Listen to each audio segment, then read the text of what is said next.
ಓಂ ಅಸ್ಮೇ ಸೋಮಶ್ರಿಯಮಧಿನಿಧೇಹಿ ಶತಸ್ಯ ನೃಣಾಂ ಮಹಿಶ್ರವಸ್ತು ವಿಂದ್ರಮ್ಣಂ ಮಾನಸ್ಸೋಮ ಪರಿಬಾಧೋ ಮಾರಾತಯೋ ಜುಹುರಂತ ಆನ ಇಂದೋ ವಾಜೇ ಭಜ ತತ್ಪುರುಷಾಯ ವಿದ್ಮಹೇ ಮಹಾದೇವಾಯ ಧೀಮಹಿ ತನ್ನೋ ರುದ್ರಃ ಪ್ರಚೋದಯಾತ್.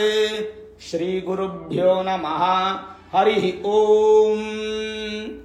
ಆತ್ಮೀಯ ಪ್ರಿಯ ಪ್ರೇಕ್ಷಕ ಮಿತ್ರರೇ, ನಿಮ್ಮೆಲ್ಲರ ಜೀವನ ಕ್ಷೇಮದಾಯಕ, ಲಾಭದಾಯಕ, ತೃಪ್ತಿದಾಯಕವಾಗಿರಲಿ ಅಂತ ನನ್ನ ಆರಾಧ್ಯ ದೇವಿ ಹೊರನಾಡು ಅನ್ನಪೂರ್ಣೇಶ್ವರಿಯ ಪಾದಗಳಿಗೆ ನಮಸ್ಕರಿಸ್ತಾ, ಪ್ರಿಯ ಪ್ರೇಕ್ಷಕ ಮಿತ್ರರೇ, ಕನ್ಯಾ ರಾಶಿಯವರ ನವೆಂಬರ್ ತಿಂಗಳ ಮಾಸ ಭವಿಷ್ಯ ಹೇಗಿದೆ ಅನ್ನುವಂಥದ್ದನ್ನು ಈ ವಿಡಿಯೋಲ್ಲಿ ನಾವು ನೋಡೋಣ. ಪ್ರಮುಖವಾಗಿ ತಾತ್ಕಾಲಿಕ ಗುರುಬಲ ಅನ್ನುವಂಥದ್ದು ಕನ್ಯಾ ರಾಶಿಯವರಿಗೆ ಅತ್ಯಂತ ಶ್ರೇಷ್ಠ ಫಲವನ್ನು ಕೊಡ್ತಾ ಇದೆ. ನವೆಂಬರ್ ತಿಂಗಳು ಪೂರ್ತಿಯಾಗಿ ಕನ್ಯಾ ರಾಶಿಯವರಿಗೆ ಅದ್ಭುತವಾದಂಥ ದಿನಗಳು ಅಂತ ಹೇಳ್ಬೋದು.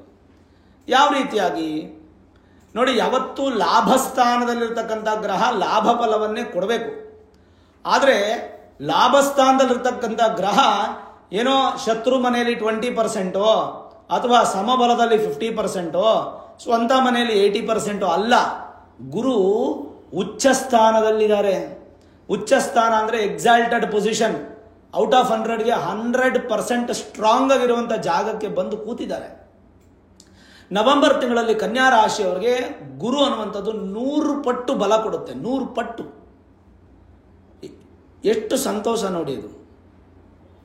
ಯಾಕೆಂದರೆ ಯೇ ಗ್ರಹಾಃ ಶುಭಸ್ಥಾನೇಷು ಸ್ಥಿತಾಃ ತೇಷಾಂ ಗ್ರಹಾಣಾಂ ಅತ್ಯಂತ ಅತಿಶಯ ಶುಭ ಏಕಾದಶ ಸ್ಥಾನ ಫಲವಾಪ್ತ್ಯರ್ಥಂ ಅಂಥೇಳಿ ಪುರೋಹಿತರು ಸಂಕಲ್ಪನೆ ಮಾಡ್ತಾರೆ. ಇದರ ಅರ್ಥ ಏನು? ಯಾವ ಗ್ರಹ ಎಲ್ಲಾದರೂ ಇರಲಿ, ಆದರೆ 11ನೇ ಮನೆಯಲ್ಲಿದ್ದಾಗ ಏನು ಫಲ ಕೊಡ್ತಾರೋ ಆ ಫಲವನ್ನು ಕೊಡಲಿ ಅಂತ ಸಂಕಲ್ಪ ಮಾಡ್ತಾರೆ. ಅಷ್ಟರ ಮಟ್ಟಿಗೆ ಸ್ಟ್ರಾಂಗ್ ಪೊಸಿಷನ್ ಅದು 11ನೇ ಮನೆ. ಕನ್ಯಾ ರಾಶಿಯವರಿಗೆ ಸುಖ ಸ್ಥಾನಾಧಿಪತಿ ಹಾಗೂ ವಿವಾಹ ಸ್ಥಾನಾಧಿಪತಿ ಎರಡೂ ಗುರುನೇ. ಅದಲ್ಲದೆ ಧನಕಾರಕ, ಸಂತಾನಕಾರಕ ಇವೆಲ್ಲವನ್ನ ಕೊಡ್ತಕ್ಕಂಥದ್ದು ಗುರುನೇ. ಅಧಿಕಾರ, ಹೆಸರು ಎಲ್ಲವೂ ಸಿಗುತ್ತೆ. ಹಾಗಾಗಿ ಹಣಕ್ಕೆ ಅಧಿಪತಿಯಾದಂಥ ಗುರು ಲಾಭಸ್ಥಾನಕ್ಕೆ ಬರ್ತಾ ಇದ್ದಾರೆ ಅಂದರೆ ವಿಶೇಷವಾದಂಥ ಫಲ ಅನ್ನುವಂಥದ್ದು ಕನ್ಯಾ ರಾಶಿಯವರಿಗೆ ನವೆಂಬರ್ ತಿಂಗಳಲ್ಲಿ ಒಂದೇ ತಿಂಗಳೇ ಕಣ್ರಿ. ಮತ್ತು ಡಿಸೆಂಬರ್ 5 ಕೊಟ್ಟು ಹೋಗ್ಬಿಡುತ್ತೆ. ಇದು ತಾತ್ಕಾಲಿಕ ಗುರುಬಲ. ಮತ್ತು ನಿಮಗೆ 11ನೇ ಮನೆಯದು ಲಾಭಸ್ಥಾನದ ಸಂಪೂರ್ಣ ಗುರುಬಲ ಬೇಕಂದ್ರೆ 2026 ಮೇ ತುಂಬುವವರೆಗೂ ಕಾಯಬೇಕು. ಜೂನಿಂದ ಸಿಗುತ್ತೆ. ಹಾಗಾಗಿ ಒಂದು ತಿಂಗಳು ಚೆನ್ನಾಗಿ ಯುಟಿಲೈಸ್ ಮಾಡ್ಕೊಳ್ಳಿ. ನಿಮ್ಮ ಪ್ರಯತ್ನ 100 ಪಟ್ಟು ಜಾಸ್ತಿ ಆಗಲಿ. ಸುಮ್ಮನೆ ಮನೇಲೇ ಕೂತು ನನ್ನ ಗುರುಬಲ ಇದೆ, ನನ್ನ ಗುರುಬಲ ಇದೆ, ಗುರು ಲಾಭಸ್ಥಾನಕ್ಕೆ ಬಂತಂದ್ರೆ ಏನೂ ಸಿಗಲ್ಲ. ನಿಮ್ಮ ಪ್ರಯತ್ನ ಪಟ್ಟರೆ ಖಂಡಿತವಾಗಲೂ ಗುರು ನಿಮಗೆ ಯಶಸ್ಸನ್ನು ಕೊಡ್ತಾನೆ, ಯಶಸ್ಸಿನ ಮಾರ್ಗವನ್ನು ಸೂಚಿಸ್ತಾರೆ. ಏನೇನು ಹೇಳಿದ್ರೆ, ಲಾಭಸ್ಥಾನೇನ ರಾಶ್ಯ ದಖಿಲ ಧನ ಜಯ ಪ್ರಾಪ್ತಿ ಮಿಚ್ಛಂತಿ ಸರ್ವೇ. ಗುರು ಗೋಚಾರದಲ್ಲಿ 11ನೇ ಮನೆಯಲ್ಲಿರುವಾಗ ಸಂಪನ್ನರು, ಖ್ಯಾತರು, ಧಾರ್ಮಿಕ ಮೂಲದಿಂದ ಹಣವನ್ನು ಗಳಿಸುವವರು, ರೋಗರಹಿತರಾಗುವರು, ಮತ್ತೆ ಶಾಸ್ತ್ರ ಅಧ್ಯಯನದಲ್ಲಿ ಹೆಚ್ಚು ಪ್ರೀತಿಯಿಂದ ಸತ್ಪುತ್ರರು ಪ್ರಾಪ್ತಿಯಾಗಿ ಧನಲಾಭ ಪ್ರಾಪ್ತಿಯಾಗತ್ತೆ. ಯಥೇಚ್ಛವಾಗಿ ಹೇಗೆ ಅನ್ಕೊಂಡೇ ಇರತಕ್ಕಂಥ ಕೆಲಸದಲ್ಲಿ ದುಡ್ಡು ಬರುವಂಥದ್ದು, ದಿಢೀರಂತ ದುಡ್ಡು ಬರುವಂಥದ್ದು, ನಿಮ್ಮ ಪರಿಶ್ರಮ ಸುಮಾರು 10 ವರ್ಷದಿಂದನೋ 15 ವರ್ಷದಿಂದನೋ 5 ವರ್ಷದಿಂದನೋ ಸುಮಾರು ವರ್ಷಗಳಿಂದ ನೀವು ಕಷ್ಟಪಡ್ತಾ ಇರತಕ್ಕಂಥ ಪ್ರಯತ್ನಕ್ಕೆ ಫಲ ಸಿಗುವಂತಹ ಸಂದರ್ಭ, ಸುಖವಾಗಿರುವಂಥ ಸಂದರ್ಭ, ಶುಭ ಕಾರ್ಯ ಆಗುವ ಸಂದರ್ಭ ಇವೆಲ್ಲವೂ ಇರೋದ್ರಿಂದ ನವೆಂಬರ್ ತಿಂಗಳು ವಿಶೇಷವಾದಂಥ ಫಲ ಕನ್ಯಾ ರಾಶಿಯವರಿಗೆ ಸಿಗ್ತಾ ಇದೆ. ಇದೊಂದು ಪ್ಲಸ್ ಪಾಯಿಂಟಾ. ಎರಡನೇದು, ಶನಿ ನೇರ ದೃಷ್ಟಿ ನಿಮ್ಮ ರಾಶಿ ಮೇಲಿದೆ. ಹಾಗಾದರೆ ನಿಮ್ಮ ರಾಶಿಗೆ ಏನಾದ್ರು ತೊಂದರೆನಾ ಅಂದರೆ ಅಲ್ಲ. ನಿಮ್ಮ ರಾಶ್ಯಾಧಿಪತಿ ಬುಧನಿಗೆ ಶನಿ ಮಿತ್ರನಾದ್ರಿಂದ ಶನಿಯಿಂದ ಯಾವುದೇ ಸಮಸ್ಯೆ ಇಲ್ಲ. ಹಾಗಾಗಿ ಪಂಚಮಾಧಿಪತಿ ಹಾಗೂ ಷಷ್ಠಾಧಿಪತಿ ಪೂರ್ವ ಪುಣ್ಯಸ್ಥಾನ ಬಲಿಷ್ಠವಾಗೇ ಇರುತ್ತೆ. ಹಾಗೆ ಷಷ್ಠಾಧಿಪತಿ ಋಣ ಸಾಲ ಏನು ಹೆಚ್ಚು ಮಾಡಲಿಕ್ಕೆ ಹೋಗೋದಿಲ್ಲ, ರೋಗಗಳು ಹೆಚ್ಚು ಬರೋದಿಲ್ಲ, ಶತ್ರುಗಳು ಉತ್ಪತ್ತಿ ಆಗದೆ ಎಲ್ಲವೂ ಬ್ಯಾಲೆನ್ಸ್ ಆಗುವಂಥ ಸಾಧ್ಯತೆಗಳು ಹೆಚ್ಚಾಗಿರುತ್ತೆ. ಶನಿ ಗುರುವಿಂದ ಯಾವುದೇ ತೊಂದರೆ ಇಲ್ಲ. ಗುರುವಿಂದ ಅನ್ನೂ ಲಾಭ ಜಾಸ್ತಿ. ನಿಮ್ಮ ರಾಶ್ಯಾಧಿಪತಿ ಬುಧ 3ಯ ಭಾವದಲ್ಲಿದ್ದಾರೆ, 3ನೇ ಮನೆಯಲ್ಲಿ ಇರ್ತಾರೆ. 23ನೇ ತಾರೀಕುವರೆಗೂ ನಿಮ್ಮ ರಾಶಿಯಾಧಿಪತಿ 3ನೇ ಮನೆಯಲ್ಲೇ ಇರ್ತಾರೆ. ಅದಾದ್ಮೇಲೆ ವಕ್ರತ್ವ ಒಂದು 2ನೇ ಮನೆಗೆ ಬರ್ತಾರೆ. 3ನೇ ಮನೆಯಲ್ಲಿ ಅಷ್ಟೊಂದೇನು ಬಲ ಇಲ್ಲ, 2ನೇ ಮನೆಯಲ್ಲಿ ಮಿತ್ರಸ್ಥಾನ. ಹಾಗಾಗಿ ನಿಮ್ಮ ರಾಶಿಯಾಧಿಪತಿ ಅಂದರೆ ನಿಮ್ಮ ಶರೀರ ಮತ್ತು ನಿಮ್ಮ ಉದ್ಯೋಗ ಸ್ಥಾನ ನಾರ್ಮಲ್ ಆಗಿರುತ್ತೆ, ಏನು ದೊಡ್ಡ ವ್ಯತ್ಯಾಸ ಇಲ್ಲ. ಉದ್ಯೋಗದಲ್ಲೇನು ಬದಲಾವಣೆಗಳೇನಿಲ್ಲ. ನೀವೇನಾದರೂ ಬದಲಾವಣೆ ಮಾಡಬೇಕು, ನಾನು ಹೊಸ ಉದ್ಯೋಗ ಪ್ರಯತ್ನ ಪಡಬೇಕು, ನಾನೇನು ಇಂಟರ್ವ್ಯೂ ಅಟೆಂಡ್ ಮಾಡಬೇಕು, ಸ್ಥಾನ ಪಲ್ಲಟ ಮಾಡಬೇಕು, ಬೇರೆ ಕಡೆಗೆ ಹೋಗಬೇಕು ಅಂದರೆ ಇದು ಪ್ರಶಸ್ತವಾದ ಸಂದರ್ಭ, ಉಪಯೋಗಿಸ್ಕೊಳ್ಬೋದು. ಖಂಡಿತ ನಿಮಗೆ ಬುಧ ಸಪೋರ್ಟ್ ಮಾಡ್ತಾರೆ. ಬಿಕಾಸ್ 10ನೇ ಮನೆ ಅಧಿಪತಿ, 10th house is house of job. 10ನೇ ಮನೆನ ನಾವು ವೃತ್ತಿ ಸ್ಥಾನ ಅಥವಾ ಉದ್ಯೋಗ ಸ್ಥಾನ ಅಂತೀವಿ. ಆ ಸ್ಥಾನದ ಗ್ರಹ ನಿಮಗೆ ಸಮಬಲ ಹಾಗೂ ಮಿತ್ರ ಸ್ಥಾನಕ್ಕೆ 2 ಸ್ಥಾನದಲ್ಲೂ ಕೂಡ ಈ ತಿಂಗಳು ಇರೋದ್ರಿಂದ ನಿಮಗೆ ಸಾಧಾರಣ ಫಲನೇ ಸಿಗುತ್ತೆ, ಉತ್ತಮ ಫಲ ಅನ್ನುವಂಥದ್ದೇನಿಲ್ಲ. ಆದಾಯದ 2ನೇ ಮೂಲವನ್ನು ಹೆಚ್ಚಿಸ್ಕೊಳ್ಳೋದಕ್ಕೆ ನಿಮಗೆ ಗುರು ಸಪೋರ್ಟ್ ಮಾಡ್ತಾರೆ. ಅದಕ್ಕೆ ಅಡೆತಡೆಯಾಗಿರ್ತಕ್ಕಂಥ ಶನಿ ನಿಮಗೆ ಅಡೆತಡೆಗಳು ಕೊಡದೆ ದೂರ ಮಾಡ್ತಾರೆ. ಬುದ್ಧಿ ಉಪಯೋಗಿಸ್ಬೇಕಾಗಿರ್ತಕ್ಕಂಥ ಬುಧ ನಿಮಗೆ ಸಮಬಲದಲ್ಲಿ ಫಲ ಕೊಟ್ಕೊಂಡು ಹೋಗ್ತಾರೆ. ಇನ್ನು ದ್ವಿತೀಯ ಮತ್ತು ಭಾಗ್ಯಾಧಿಪತಿ ಶುಕ್ರ ದ್ವಿತೀಯ ಸ್ಥಾನದಲ್ಲಿದ್ದು 2ನೇ ತಾರೀಕಿಂದನೇ, ನವೆಂಬರ್ 2ನೇ ತಾರೀಕಿಂದನೇ 2ನೇ ಮನೆಗೆ ಶುಕ್ರ ಬಂದು ಕುತ್ಕೊಂಡ್ಬಿಡ್ತಾರೆ. ಅಂದರೆ ಶುಕ್ರನ ಫಲ ಹೇಗಿರುತ್ತೆ ಅಂದರೆ ನಿಮಗೆ ಧನಸ್ಥಾನ ಆಕ್ಟಿವೇಟ್ ಆಗೋಯ್ತು, ಕುಟುಂಬ ಸ್ಥಾನ ಆಕ್ಟಿವೇಟ್ ಆಯಿತು, ವಾಕ್ಸ್ಥಾನ ವಿದ್ಯಾಸ್ಥಾನ ಆಕ್ಟಿವೇಟ್ ಆಯಿತು, ಭಾಗ್ಯಸ್ಥಾನ ಆಕ್ಟಿವೇಟ್ ಆಯಿತು.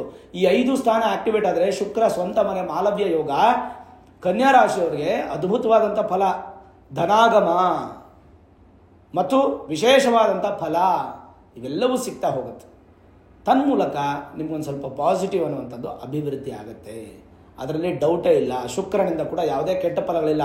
ಮೇಲಾಗಿ ಶುಕ್ರ ವಾಹನಕಾರಕ. ನೀವು ವಾಹನ ಓಡಿಸುವವರು, ವಾಹನ ಮಾಲೀಕರು, ಅಥವಾ ವಾಹನದಿಂದ ನೀವು ಜೀವನವನ್ನು ನಡೆಸ್ತಾ ಇರತಕ್ಕಂಥವ್ರು, ಶೋರೂಮು ಸೇಲ್ಸು ಸರ್ವೀಸು ಮಾಡುವಂಥವ್ರು, ಅಥವಾ ನೀವೇನಾದರೂ ಸ್ವಂತಕ್ಕೆ ನೂತನ ವಾಹನ ತಗೊಳ್ಬೇಕು ಅಂತ ಆಸೆ ಪಡುವಂಥವ್ರು ಖಂಡಿತವಾಗಲೂ ಪ್ರಯತ್ನ ಪಡಿ, ನೂತನ ವಾಹನ ಯೋಗ ಕೂಡ ನಿಮಗೆ ಪ್ರಾಪ್ತಿ ಆಗುತ್ತೆ. ಇನ್ನು ಮನೆಗೆ ಅಧಿಪತಿ, ಸುಖಕ್ಕೆ ಅಧಿಪತಿ, ಬ್ಯೂಟಿಗೆ ಅಧಿಪತಿ, ನಿಮ್ಮ ಅಂದಕ್ಕೆ ಅಧಿಪತಿ, ನಿಮ್ಮ ಅದೃಷ್ಟಕ್ಕೆ ಅಧಿಪತಿ, ಹೆಣ್ಣು ಮಕ್ಕಳಿಗೆ ಅಧಿಪತಿ, ಇವೆಲ್ಲವೂ ಶುಕ್ರನೇ. ಆದ್ದರಿಂದ ಶುಕ್ರ ನಿಮಗೆ ಒಂದು ಒಳ್ಳೆಯ ಫಲವನ್ನು ಕೊಡ್ತಾನಲ್ವ. ಕನ್ಯಾ ರಾಶಿಯವರಿಗೆ ಶುಕ್ರನು ಮೇಜರ್ ಪ್ಲಸ್ ಪಾಯಿಂಟ್. ಇದೇ ಮಾತ್ರ ಅಲ್ಲ ಕಣ್ರಿ, 8ನೇ ಮನೆ ಅಧಿಪತಿ ಹಾಗೂ 3ನೇ ಮನೆ ಅಧಿಪತಿ ಕುಜಾನು ಸ್ವಕ್ಷೇತ್ರದಲ್ಲೇ ಇದ್ದಾರೆ. ಕುಜ ಸ್ವಕ್ಷೇತ್ರದಲ್ಲಿದ್ದರೆ ಅಷ್ಟಮಾಧಿಪತಿ, ಅದೃಷ್ಟವನ್ನು ಕೊಡುವಂಥವನು, ಹಾಗೆ ಧೈರ್ಯ ಸ್ಥೈರ್ಯ ಶೌರ್ಯವನ್ನು ಕೊಡುವಂಥವನು. ಯಾವತ್ತೂ ಇಲ್ಲೇ ಇರ್ತಕ್ಕಂಥ ಧೈರ್ಯ. ಹುಲಿಯನ್ನು ನೋಡಿ ಅಥವಾ ಸಿಂಹವನ್ನು ನೋಡಿ ಭಯ ಪಡ್ತಾ ಇದ್ದಂಥ ಮನುಷ್ಯ ಹುಲಿಯನ್ನು ನೋಡಿದ್ರೂ ಕೂಡ ಭಯ ಪಡದೇ ಇರತಕ್ಕಂಥ ವ್ಯಕ್ತಿತ್ವ ಬರುತ್ತೆ. ಅಂದರೆ ಅಷ್ಟು ಭಯವನ್ನು ನಿವೃತ್ತಿ ಮಾಡಿ ಧೈರ್ಯವನ್ನು ಕೊಡ್ತಕ್ಕಂಥ ಕುಜ ಸ್ವಕ್ಷೇತ್ರದಲ್ಲಿರೋದ್ರಿಂದ ರೈತರಿಗಾಗಲಿ, ರಿಯಲ್ ಎಸ್ಟೇಟ್ ಮೀಡಿಯೇಟರ್ಗಳಿಗಾಗಲಿ, ಅಥವಾ ಭೂಮಿ ಕೆಲಸ ಮಾಡುವಂಥವರಾಗಲಿ, ಅಥವಾ ಭೂಮಿಗೆ ಸಂಬಂಧಪಟ್ಟಂಥ ಯಾವುದೇ ಮ್ಯಾನುಫ್ಯಾಕ್ಚರಿಂಗು, ವ್ಯವಹಾರ ಇತ್ಯಾದಿಗಳು ಎಲ್ಲದರಲ್ಲೂ ಕೂಡ ನಿಮಗೆ ಪಾಸಿಟಿವ್ ಆ್ಯಂಡ್ ಪ್ಲಸ್ ಪಾಯಿಂಟ್ ಮತ್ತು ಸಕ್ಸಸ್ ಇಷ್ಟು ಕೂಡ ನಿಮಗೆ ಸಿಗ್ತಾ ಹೋಗುತ್ತೆ. ಅದರಲ್ಲೇನು ಸಂದೇಹನೇ ಇಲ್ಲ. ಆಮೇಲೆ ಭಯ ಪಡೋ ಅವಶ್ಯಕತೆಯೂ ಇಲ್ಲ. ನೆಗೆಟಿವ್ ರೋಲೇ ಇಲ್ವಲ್ಲ, ನೆಗೆಟಿವ್ ಪಾರ್ಟೇ ಇಲ್ವಲ್ಲ. ಸರಿ ಹೋಗಲಿ, 12ನೇ ಮನೆ ಅಧಿಪತಿ ಸೂರ್ಯನಾದರೂ ನಿಮಗೆ ಕೆಟ್ಟದಾಗಿದ್ದಾನ? ಇಲ್ಲ. ಸೂರ್ಯ 16ನೇ ತಾರೀಕಿನವರೆಗೂ ಸಾಧಾರಣವಾಗಿದ್ದು 16ನೇ ತಾರೀಕು ಮಿತ್ರನ ಮನೆಗೆ ಬಂದು ಬಿಡ್ತಾರೆ, ತೃತೀಯ ಭಾವಕ್ಕೆ. ವ್ಯಯಾಧಿಪತಿ ತೃತೀಯದಲ್ಲಿದ್ದಾಗ ಮತ್ತಷ್ಟು ಧೈರ್ಯ. 2 ಅಗ್ನಿತತ್ವ 3ನೇ ಮನೇಲಿತ್ತು ಅಂದರೆ ಎಷ್ಟು ಧೈರ್ಯ ಬರಬೇಡ. ಕೋರ್ಟ್ ಕಚೇರಿ ಸಮಸ್ಯೆಗಳು ದೂರ ಆಗುತ್ತೆ. ಮತ್ತು ನಿಮಗಿರ್ತಕ್ಕಂಥ ಸಮಸ್ಯೆಗಳು ದೂರವಾಗಿ ಸಹೋದರ ಸಹೋದರಿಯರ ತೊಂದರೆಗಳಿರ್ತಕ್ಕಂಥದ್ದು ಏನಾದರೂ ಇದ್ದರೆ ಅದು ದೂರ ಆಗುತ್ತೆ. ದಾಯಾದಿಗಳ ಕಲಹ ದೂರ ಆಗುತ್ತೆ. ಆಸ್ತಿ ವಿಚಾರದಲ್ಲಿರ್ತಕ್ಕಂಥ ಸಮಸ್ಯೆಗಳು ದೂರ ಆಗುತ್ತೆ. ಎಲ್ಲ ಪಾಸಿಟಿವೇ. ಏನಾದರೂ ಪರಿಹಾರ ಹೇಳಿದ್ದೀನ, ಏನಾದರೂ ದೋಷ ಹೇಳಿದ್ದೀನ? 12ನೇ ಮನೇಲಿ ಕೇತು ಇದೆ, ಕೇತುನೂ ಒಳ್ಳೆ ಪ್ಲಸ್ ಪಾಯಿಂಟೇ, ಜ್ಞಾನ ವೈರಾಗ್ಯವನ್ನು ಕೊಡ್ತಾರೆ. ಇನ್ನು 6ನೇ ಮನೆ ರಾಹುನೂ ಒಳ್ಳೆಯದೇ. 9 ಗ್ರಹಗಳು ಕೂಡ ಒಳ್ಳೆ ಫಲ ಕೊಡೋ ಸ್ಥಾನ ನಿಮಗೆ ನವೆಂಬರ್ ತಿಂಗಳಲ್ಲಿದೆ. ಇವತ್ತೇನು ಹೇಳ್ತಾ ಇದ್ದೀನಿ ನಾನು, ನವೆಂಬರ್ ತಿಂಗಳ ಮಾಸ ಭವಿಷ್ಯ 2026 ಮೇ ತಿಂಗಳಾದ್ಮೇಲೆ ನಿಮಗೆ 1 ವರ್ಷ ಇದೇ ಭವಿಷ್ಯ ನಿಮಗೆ ಅಪ್ಲೈ ಆಗುತ್ತೆ.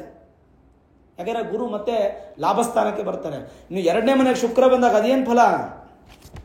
ಭರ್ತವ್ಯಮಖಿಲಂ ವಿತ್ತಂ ವಾಣಿ ಚಕ್ಷುಶ್ಚ ದಕ್ಷಿಣಂ ವಿದ್ಯಾಶ್ಚ ವಿವಿಧಾಸ್ತೈ ತತ್ಸರ್ವಂ ಚಿಂತ್ಯಂ ದ್ವಿತೀಯತಃ. ನೋಡಿ ಗುರುಗಳೇ, ನೀವು ಇಷ್ಟೆಲ್ಲ ಚೆನ್ನಾಗಿ ಹೇಳ್ತಾ ಇದ್ದೀರಾ, ಅದ್ಭುತವಾಗಿ ಹೇಳ್ತಾ ಇದ್ದೀರಾ, ನಮಗೇನು ಒಳ್ಳೇದಾಗಿಲ್ಲ ಅಂತ ನಿಮ್ಮ ಪ್ರಶ್ನೆ ಆದರೆ, ಖಂಡಿತವಾಗ್ಲೂ ಗೋಚಾರದಲ್ಲಿ ಇಷ್ಟು ಚೆನ್ನಾಗಿದ್ದಾಗ ನಿಮ್ಗೆ ಒಳ್ಳೇದಾಗಿಲ್ಲ ಅಂತಂದರೆ ನಿಮ್ಮ ಮೂಲ ಜಾತಕ ಅನ್ನುವಂಥದ್ದು ಸಮಸ್ಯೆಯಲ್ಲಿರುತ್ತೆ. ನಿಮ್ಮ ಮೂಲ ಜಾತಕದಲ್ಲಿ ಏನಾದರೂ ತೊಂದರೆಗಳಿರುತ್ತೆ, ಏನಾದರೂ ಪರಿಹಾರ ಆಗದೇ ಇರತಕ್ಕಂಥ ದೋಷಗಳಿರುತ್ತೆ, ಹಾಗಾಗಿ ನಿಮ್ಮ ಮೂಲ ಜಾತಕವನ್ನು ನುರಿತ ಜ್ಯೋತಿಷ್ಯರಿಗೆ ತೋರಿಸ್ಕೊಂಡು Vedic astrology, higher astrology predictions ಅನ್ನು ಮಾಡಿಸ್ಕೊಂಡು ಗೋಚಾರದಲ್ಲಿ ಎಷ್ಟು ಚೆನ್ನಾಗಿದೆಯಲ್ಲ, ನನಗೇನು ಅಪ್ಲೈ ಆಗ್ತಾ ಇಲ್ವಾ ಅಂತಂದರೆ ನಿಮ್ಮ ಜನ್ಮ ಜಾತಕದಲ್ಲಿ ಏನಾದರೂ ದೋಷಗಳಿದೆ ಅಂತ ರೆಕ್ಟಿಫೈ ಮಾಡಿ ಅದಕ್ಕೆ ಬೇಕಾದ ಸುಲಭ ಪರಿಹಾರಗಳನ್ನು ಮಾಡಿಕೊಂಡ್ರೆ ಗ್ರಹಗಳು ಆಕ್ಟಿವೇಟ್ ಆಗಿ ನಿಮಗೆ ಕೊಡಬೇಕಾಗಿರ್ತಕ್ಕಂಥ ಫಲ. ನಾನು ಹೇಳ್ತಾ ಇರೋದು ಬೇರೆಯವ್ರ ಆಸ್ತಿಯನ್ನು ಕಿತ್ಕೊಳ್ಳೋದು, ಬೇರೆಯವ್ರ ದುಡ್ಡನ್ನು ಕಿತ್ಕೊಳ್ಳೋದಲ್ಲ. ನಿಮಗೆ ಅಂತ ಇರ್ತಕ್ಕಂಥ ಆಸ್ತಿ, ನಿಮಗೆ ಅಂತ ಇರ್ತಕ್ಕಂಥ ದುಡ್ಡು ಭಗವಂತ ಬರ್ದಿರೋದನ್ನ ನೀವು ಅದನ್ನು ಅನುಭವಿಸಬೇಕು ಅಂತಂದರೆ ಮೂಲ ಜಾತಕದಲ್ಲಿ ಅದಕ್ಕೆ ದಾರಿ ಬಿಟ್ಕೊಡ್ಬೇಕು, ಪರಿಹಾರಗಳಾಗಬೇಕು. ಅದಕ್ಕೆ ನೀವು ತೋರಿಸ್ಕೊಳ್ಳಿ, ಕ್ರಮಬದ್ಧವಾಗಿ ತೋರಿಸ್ಕೊಂಡು ಪರಿಹಾರ ಮಾಡ್ಕೊಳ್ಳಿ. ಇನ್ನು ಏನು, 2ನೇ ಮನೆಯಲ್ಲಿ ಶುಕ್ರ ಬಂದಾಗ 2ನೇ ತಾರೀಕೆ ಬಂದುಬಿಡ್ತಾನೆ. ಏನಾಗುತ್ತೆ? ಕುಟುಂಬ ಸೌಖ್ಯ, ಅನ್ನಪಾನಗಳಲ್ಲಿ ತೃಪ್ತಿ, ಮಧುರವಾದ ಪ್ರೀತಿ, ಮತ್ತು ವಾಹನ ಸೌಕರ್ಯ, ಸ್ಫುರದ್ರೂಪದ ಒಂದು ಕಳೆ, ಮತ್ತು ಆರೋಗ್ಯ ಭಾಗ್ಯ, ಪತ್ನಿ ಅಥವಾ ಸಹೋದರ ಸಹೋದರಿ ಮಾತೃಯಿಂದ ಸ್ನೇಹಿತೆಯಿಂದ ನಿಮಗೆ ಸಪೋರ್ಟು, ಆಮೇಲೆ ಅನ್ಯ ಸ್ತ್ರೀಯರಿಂದ ಧನಾಗಮ ಆಗುವಂಥದ್ದು, ಸ್ತ್ರೀಯರಿಂದ ಪುರುಷರಿಗೆ ಮಾತ್ರ ಅಲ್ಲ ಸ್ತ್ರೀಯರಿಗೆ ಹೆಚ್ಚು ಲಾಭವಾಗುವಂಥದ್ದು. ಜೊತೆಗೆ ವಿಶೇಷವಾಗಿ ಕನ್ಯಾ ರಾಶಿಯವರಿಗೆ ಸರ್ವಭೋಗ್ಯ ವಸ್ತುಗಳು ಭಾಗ್ಯ ಕರುಣಿಸುವವರು ಯಾರು? ಬುಧ. ಇಷ್ಟೆಲ್ಲ ಚೆನ್ನಾಗಿದೆನ್ರಿ, ಯಾವುದೇ ಥರದ ಸಮಸ್ಯೆ ಇಲ್ಲ. ಭಗವಂತನ ಆಶೀರ್ವಾದ ಈ ತಿಂಗಳು ನಿಮಗೆ ಭಾಳ ಒಳ್ಳೆಯ ಫಲವನ್ನು, ಯೋಗ ಭಾಗ್ಯವನ್ನು ಕೊಡ್ತಾ ಇದ್ದೇನೆ. ಅನುಭವಿಸಿ. ಯಾವುದೇ ದೇವಸ್ಥಾನ ದರ್ಶನ ಅವಶ್ಯಕತೆ ಇಲ್ಲ, ಯಾವುದೇ ಪರಿಹಾರಗಳು ಬೇಕಾಗಿಲ್ಲ, ಯಾವುದೇ ಮಂತ್ರ ಜಪಗಳು, ದಾನಗಳು ಇತ್ಯಾದಿಗಳು ಬೇಕಾಗಿಲ್ಲ, ಯಾವುದೇ ಹೋಮ ಹವನಾದಿಗಳು ಬೇಕಾಗಿಲ್ಲ. ಮೇಲಾಗಿ ನಿಮ್ಮ ಮೂಲ ಜಾತಕ ಮಾತ್ರ ಚೆನ್ನಾಗಿದ್ದರೆ ಸಾಕು.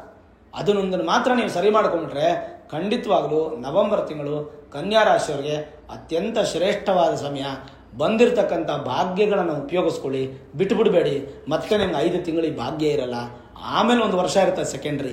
ಇವತ್ತಿನ ಕತೆ ಹೇಳಿ, ಇರೋ ಭಾಗ್ಯನ ನಿಮಗೆ ಹತ್ರ ನವೆಂಬರ್ ತಿಂಗಳು ಪೂರ್ತಿಯಾಗಿ ಭಾಗ್ಯ ಇರುತ್ತೆ. ನವೆಂಬರ್ ಮುಗಿದು ಒಂದು 5 ದಿನ ನಿಮಗೆ ಈ ಭಾಗ್ಯ ಸಿಗುತ್ತೆ. ಹಾಗಾಗಿ ಅದನ್ನು ಉಪಯೋಗಿಸ್ಕೊಳ್ಳಿ, ಖಂಡಿತ ನಿಮ್ಗೆ ಒಳ್ಳೆಯದಾಗುತ್ತೆ. ಭಗವಂತನ ಆಶೀರ್ವಾದ ಅನ್ನುವಂಥದ್ದು ಕನ್ಯಾ ರಾಶಿಯವರ ಮೇಲೆ ಪರಿಪೂರ್ಣವಾಗಿರೋದ್ರಿಂದ ಆ ಒಂದು ಅನುಗ್ರಹವನ್ನು ಪಡ್ಕೊಂಡು ತೃಪ್ತಿಯಾದ ಜೀವನವನ್ನು ಪಡ್ಕೊಳ್ಳಿ. ನೋಡಿದ್ರಲ್ಲ ವೀಕ್ಷಕರೇ, ಕನ್ಯಾ ರಾಶಿಯವರ ವಿಶೇಷವಾಗಿ ನವೆಂಬರ್ ತಿಂಗಳ ಮಾಸ ಭವಿಷ್ಯ. ಈ ವಿಡಿಯೋ ಇಷ್ಟ ಆಗಿದ್ರೆ ಲೈಕ್ ಮಾಡಿ, ಶೇರ್ ಮಾಡಿ, ಮುಖ್ಯವಾಗಿ ನಮ್ಮ ಚಾನಲ್ಗೆ ಸಬ್ಸ್ಕ್ರೈಬ್ ಮಾಡಿ, ಬೆಲ್ ಐಕಾನನ್ನು ಪ್ರೆಸ್ ಮಾಡಿ. ಪ್ರತಿನಿತ್ಯ ನಾನು ಪೂಜೆ ಮಾಡುವಂತಹ ನನ್ನ ಆರಾಧ್ಯ ದೇವಿ ಹೊರನಾಡು ಅನ್ನಪೂರ್ಣೇಶ್ವರಿಯ ಆಶೀರ್ವಾದ ಅನುಗ್ರಹ ಸದಾಕಾಲ ಮತ್ತೊಮ್ಮೆ ನಿಮ್ಗೆ ಸಿಗಲಿ ಅಂತ ಪ್ರಾರ್ಥನೆ ಮಾಡ್ತಾ, ಸರ್ವೇ ಜನಾಃ ಸುಖಿನೋ ಭವಂತು, ಸಮಸ್ತ ಸನ್ಮಂಗಳಾನಿ ಭವಂತು.